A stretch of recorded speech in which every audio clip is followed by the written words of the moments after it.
in the middle of this week, and at the end of the week. That today I would just have a quick conversation. If you've been watching some of the posts, some of the information that we've been sharing, so it's been about leadership. Let me ask you a question. What type of leadership do you have? Are you a supportive leadership, a supportive leader, or submissive leader? So you can't really tell me who you're over until we first have a conversation about who you are under. We can't tell you how we can't really have a conversation about your leadership style without having a conversation about your serving style. And so I'm intentional and focused on the aspect and the idea of leadership and what it looks like. And I'm intentionally carving this conversation out because I'm intentional about having a conversation with young men between the ages of 24 and 45. I know you're thinking, Rich, you look like you're 45. Thank you so much. I'll be 60, man. Can you imagine? I'll be 60. I'll be 60 years old in about 2 months. Anyways, enough of that. So let's get to it. Supportive leadership versus submissive leadership. Well, what does it mean to support? Support means that I am dialed into your mission. I'm dialed into your vision, but my support, my dialing into your mission, your vision has an expiration date. It's dependent upon circumstance. My supportive leadership style, my supportive assisting, it's based upon circumstances. It's the difference between having a covenant with an individual as opposed to having a contract with the individual. When I sold real estate, we had contracts. The contract is very specific. The contract spells out your duties and or your responsibility. The contract spells out the seller's duties and their responsibility. The contract spells out the buyer's duties and or responsibility. That's the contract. That's the supportive. I'm supporting you, but my support has an expiration date. Now, on the other side, when I am submitted to a vision, when submitted to a leader, that means I am not only supportive, that I take away the expiration date. Now, understand this, I'm not talking about an abusive environment where what I bring to the table, the skills that I bring to the table, the leader is abusive of that. That's not what I'm talking about.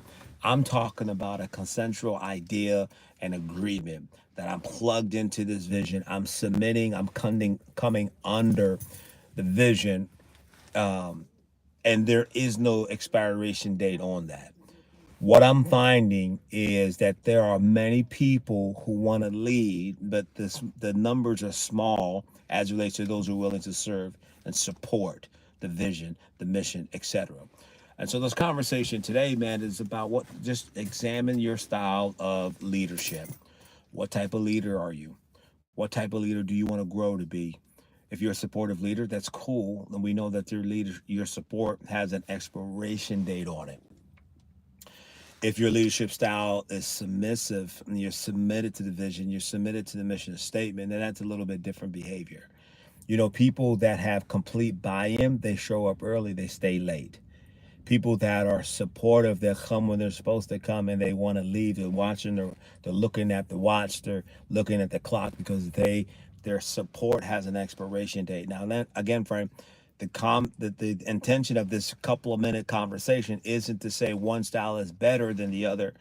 The purpose and the intent is examine your leadership style.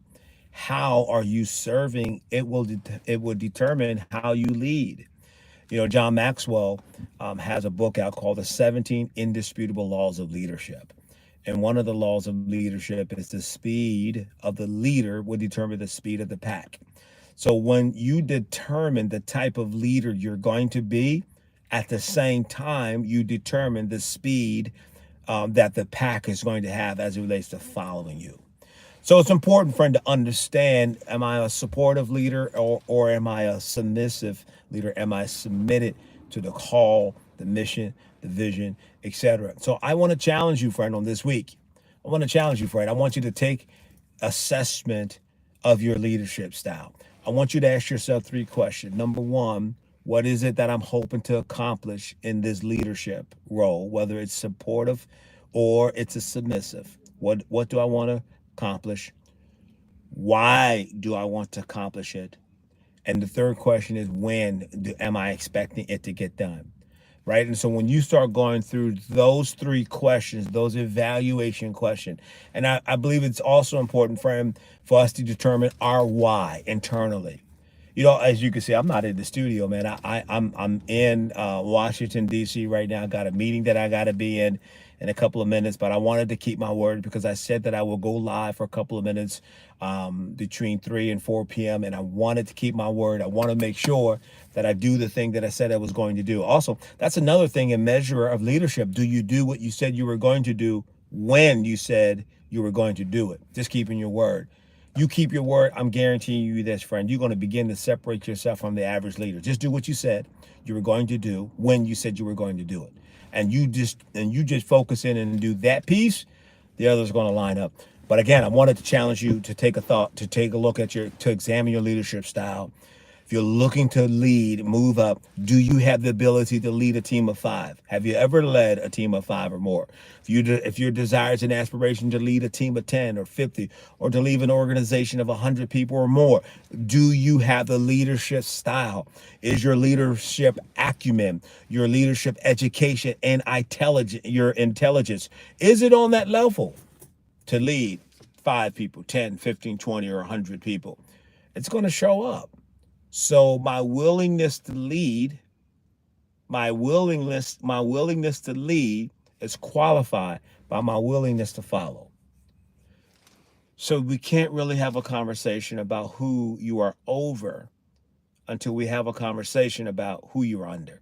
And that's what supportive versus submissive leadership conversation is all about. Hey, friend, if you found value in this video, do me a favor, hit that like button, hit that share if you care, like if it's right, and then hit that subscribe button. That way, when we do post updated videos, you get the notification.